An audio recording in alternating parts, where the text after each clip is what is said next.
Hello, my dear students. How are you all? I hope you all are well, fine, and healthy. Okay, Beta, in your previous lecture, we have discussed about decomposition reaction, where we have seen two different types, that is thermal decomposition reaction and photochemical decomposition reaction. So one more decomposition reaction is remaining, and the name of the reaction is analysis reaction. So today we will begin with that one, and then we will further on study about the other types of chemical reaction as well.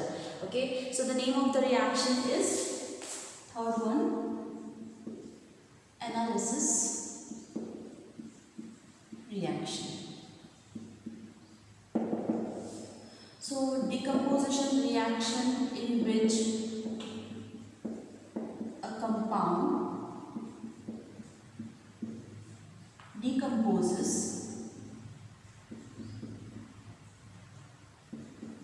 to its elements is known as analysis reaction. So decomposition reaction में क्या हो रहा है, एक compound decompose होता है into its element to give its element. Elements are already which are present in the earth crust. Okay, तो अब यहाँ क्या हो रहा है, एक पर्टिकुलर कंपाउंड से हमें क्या मिल रहे हैं, इंडिविजुअल एलिमेंट्स मिल रहे हैं. ठीक है, इसको रिएक्शन के साथ करते हैं. देखिए मर्क्यूरिक ऑक्साइड की हम रिएक्शन लेंगे.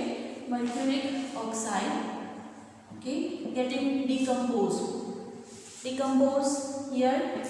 Okay, the sign delta giving you what, mercury and oxygen. So this reaction is not balanced, let us balance it. Okay, so here what we are getting, we are getting mercury as an element. Okay, we are getting mercury as an element from mercuric oxide, right? So this is an analysis reaction. We can also take hydrogen iodide as well, which undergoes decomposition to give you what, hydrogen which gets liberated and iodine as an element. So this reaction is also not balanced, let us balance it. Right, so now the reaction is balanced. So these reactions tells you that this particular compound is getting decomposed to give you what, different element, okay, which is already present in the earth crust, right? So individual element we are getting in this particular reaction. Now all these reactions are what, these are thermal reactions, means all favored by what, heat. है ना, ये sign हमें क्या बताता है, that these are what, thermal reactions. Okay, so this was remaining as an for particularly decomposition reaction is completed here. Now we will talk about displacement reaction. Okay, as you all know, in your previous lecture also we have discussed about displacement reaction, and in 8th standard also you have studied about displacement reaction. So basically there are two types of displacement reaction, single displacement reaction and double displacement, between which the first one that we are going to study about is the single displacement reaction. So let us start. Single displacement reaction.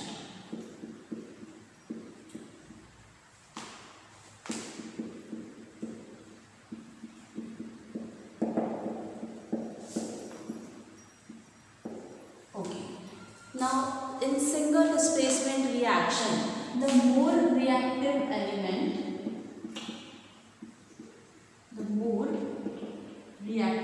element displaces the less reactive element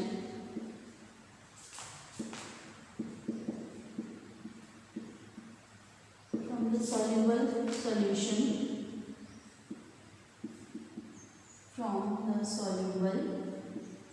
solution, of its salt.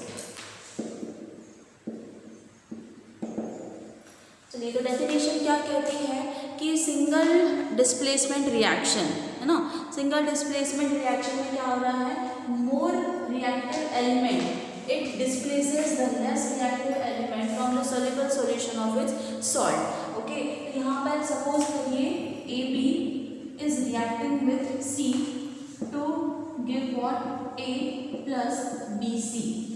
Okay, so here one particular element has been displaced by the other, where more reactive element is displacing the less reactive element or the weaker element. Okay, so इसको पढ़ने के लिए चलिए एक example ले लेते हैं, क्योंकि हम अर्थ क्रस्ट और पर्टिकुलर सॉल्यूशन के बारे में बात करते हैं। यहाँ iron is getting combined with sodium sulfate to give iron sulfate, and as I said, this is copper sulfate actually, so giving you copper. Okay, iron is combining with copper sulfate to give you iron sulfate and copper. So यहाँ बताइए which element is displacing which one? Here copper is getting displaced, है ना, ये replace हो रहा है किससे? Iron से। Iron is displacing copper. अब आप सोचेंगे ये कैसे हो रहा है ना, यहाँ देखिए iron is more reactive than copper, that is why it has displaced copper in the solution. Okay, अब इसको समझने का सबसे आसान तरीका है कि देखिए जब कभी भी हम अपने पंजा लड़ाने की कंपटीशन देखे होंगे, so the stronger one is definitely going to beat the weaker one, right? है ना, कि जो stronger होगा वो क्या करेगा, उस पंजा लड़ाने के कंपटीशन में जो weaker है उसे obviously हरा देगा। इवन आपने रेसलिंग में भी देखा, अगर कोई बहुत मोटा सा रेसलर है और उसके आगे कोई दुबला पतला रेसलर आप रख दीजिए, तो ऑब्वियसली जो हेल्दी जो स्ट्रॉन्गर रेसलर है उसके चांसेस कैसे हैं, ज़्यादा हैं to fell down to take over the weaker one, right? So similarly, what is happening in this reaction?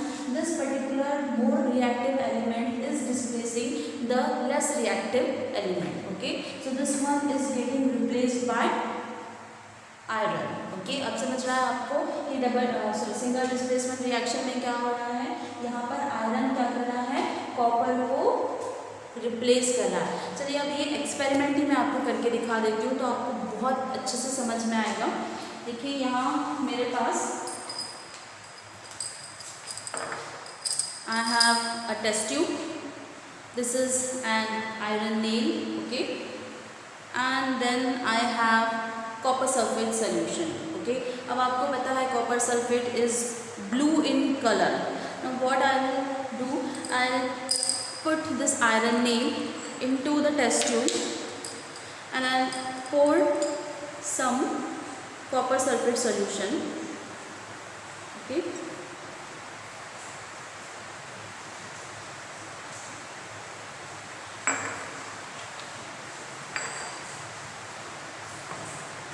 चलिए अब इस रिएक्शन में देखिए आप, यहाँ आपको दो चीज़ें देखने मिलेंगी। अगर आप, मैं पास से दिखाऊँ, यहाँ देखिए यहाँ कलर जो है वो चेंज हो रहा है। किसका कलर चेंज होगा, आयरन नेल का कलर चेंज होगा।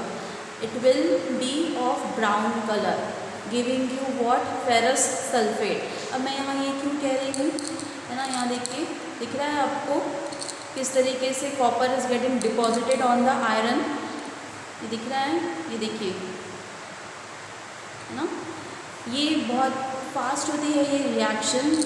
अब इसका ये आप देखिए, ऑब्जर्व करिए कि इस रिएक्शन में क्या हो रहा है।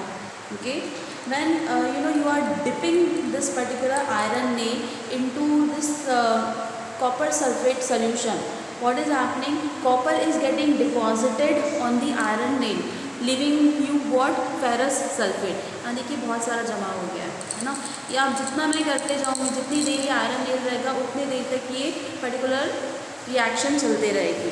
Okay, so this brown colour is what is for that particular copper is getting deposited on the iron nail.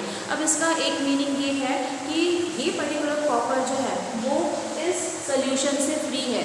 This solution is free of copper and what we have only ferrous sulphate.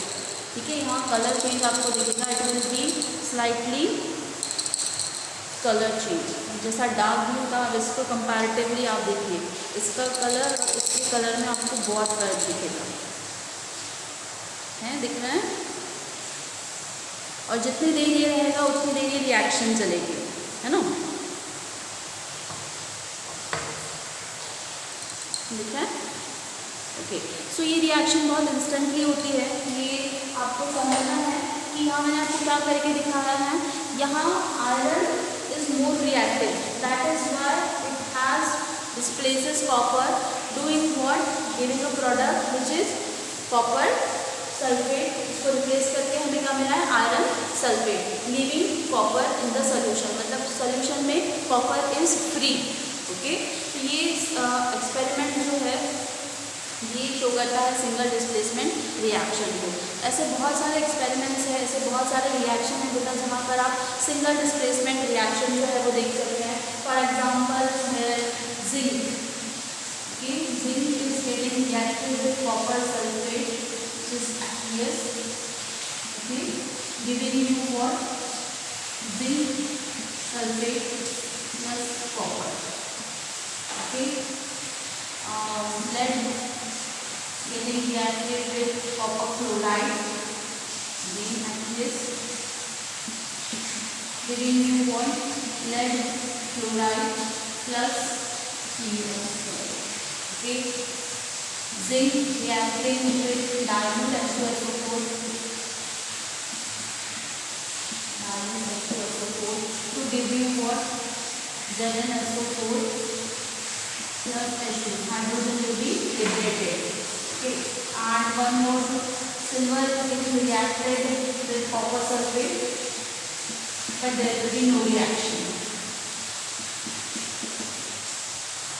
अब यहाँ देखिए, मैंने यहाँ लगभग 4 reactions लिखी है, where zinc is reacting with copper sulfate to give you what, zinc sulfate. Here zinc is more reactive than copper, that's why it has displaces copper, right? Here lead is more reactive than copper, that's why it has displaces copper, okay, giving you lead chloride. And zinc has already displaces hydrogen and giving you what, zinc sulfate, where hydrogen is getting liberated into the air, okay. And here silver is getting reacted with copper sulfate, but there is no reaction. Now all the above three were more stronger, were more reactive than the other element, that's why they have displaced it. But here silver is not that stronger, it is not capable of displacing copper, copper इससे ज़्यादा reactive है, इसलिए ये क्या हुई है, reaction हुई ही नहीं है, यहाँ कोई डिस्प्लेसमेंट हुआ ही नहीं है, ओके। तो ये बहुत इम्पॉर्टेंट है कि कौन सा रिएक्शन जो है वो आपको बता रहा है कि पर्टिकुलरली एक सीरीज बताता है कि which element is more reactive and which element is less reactive. So what observation we have gain from this experiments, like we know we have come across that this particular elements are more reactive than the this particular elements. अब इन reactivity series को हम बोलते हैं electrochemical series,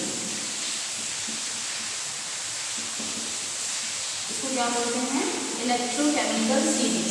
अब ये वाला जो पार्ट है जहाँ पर आपको फाइंड आउट करना है which is more reactive, which is less reactive, which is no reactive, which has no reaction, तो ये वाला पार्ट जो आपको 11-12 का है।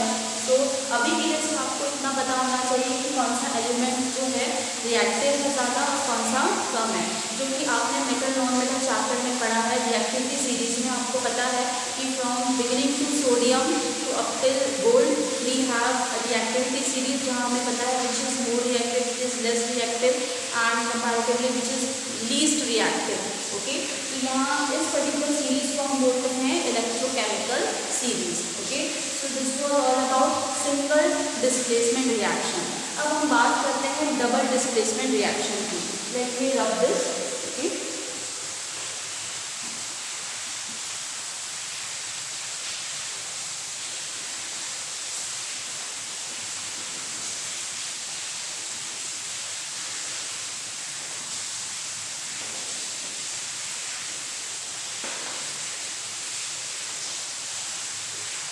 तो चलिए अब बात करते हैं डबल डिस्प्लेसमेंट रिएक्शन की। Double means what, two, where two reactants are going to combine with each other to give you certain product, okay। अब कितना प्रोडक्ट बन रहे हैं, चलिए सिंपल से एग्जाम्पल से देख लेते हैं। Here AB plus combining to give you AB plus CD. अब यहाँ देखिए A is reacting with B and B is reacting with C. Okay, यहाँ पर क्या हो रहा है, एक रिएक्टेंट में दो अलग अलग जगहों पर क्या कर रहे हैं, प्रोडक्ट फॉर्म हो रहे हैं, लेकिन इंटरचेंज हो रहा है। अब डबल डिस्प्लेसमेंट का मतलब ये क्या हुआ कि दो पर्टिकुलर रिएक्टेंट्स जो है आपस में अपने आयंस को जो है वो एक्सचेंज करेंगे। अब जब आयन एक्सचेंज होते हैं तो इस तरीके का फॉर्मेशन होता है प्रोडक्ट में, ठीक है। अब यहाँ देखिए A is combining with D and B is combining with C। पहले रिएक्टेंट में AB और CD रिएक्ट कर रहे थे, ठीक है, लेकिन प्रोडक्ट हमें क्या मिला है, टोटल अलग मिला है। यहाँ पर आयंस क्या हो गए हैं, इंटरचेंज हो गए हैं, है ना। यहाँ AB की जगह क्या है, अब AB है और CD की जगह क्या है, CB है। सो A is reacting with B, A is reacting with B and B is reacting with C।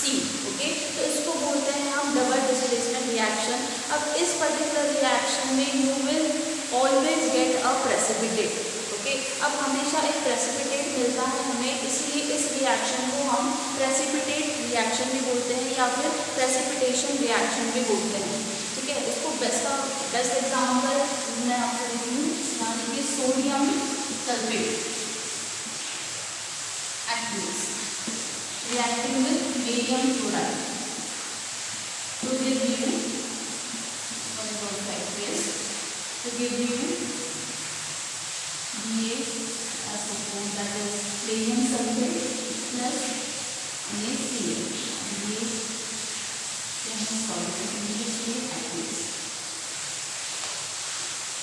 So this particular two reactants are combining, okay, to give you two different particular product।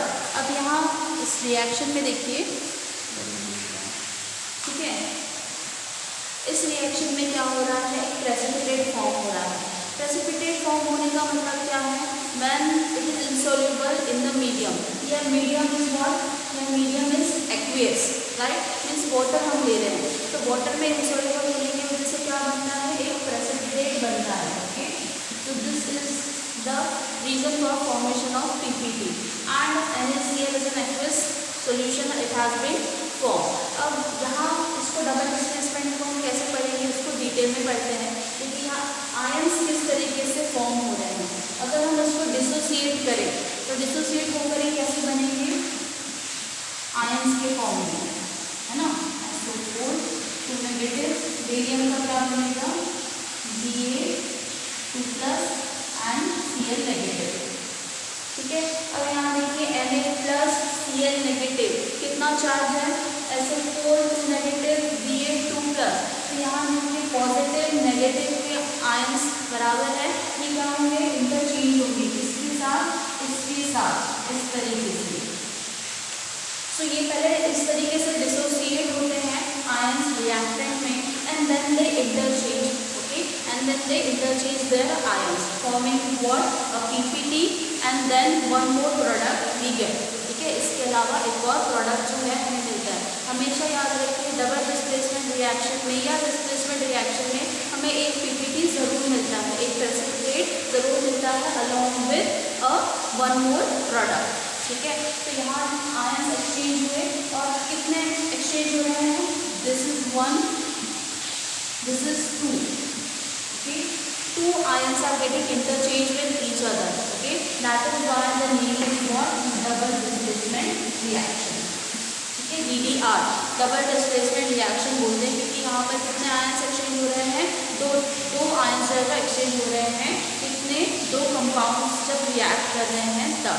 तो double displacement reaction को याद रखने का सबसे best तरीका कि इसमें एक PPT फॉर्म होगा, प्रेसिपिटेट क्यों, क्योंकि मीडियम एक्वियस है और PPT फॉर्मेशन मतलब क्या है कि वो पर्टिकुलर सब्सटेंस जो है वो इनसॉल्युबल है वाटर मीडियम में, okay, and one more additional product we will get, okay।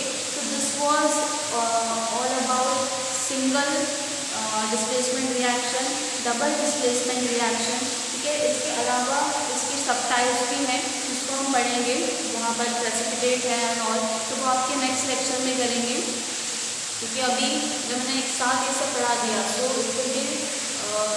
Little bit confusing, ठीक है। तो अगर आपको ये वाला पार्ट समझ में आ गया है तो जो इसके टाइप्स हैं डबल डिस्प्लेसमेंट रिएक्शन के वो भी बहुत इजीली समझ में आ जाएंगे, ठीक है।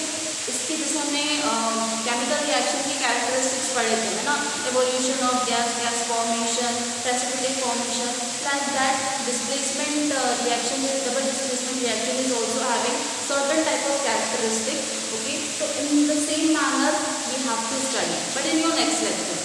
आई hope that you have understood today's topic. अगर आप देखना चाहें कि जो आयरन नेल है ना, मैंने किया था इसको डिप, तो पूरी तरीके से देखिए अब इसमें जंग लग गया है ना। अगर मैं इसे बाहर निकालूं और ये थोड़ा सा गर्म भी है, तो इसको मैं बाहर निकाल के दिखाती हूँ।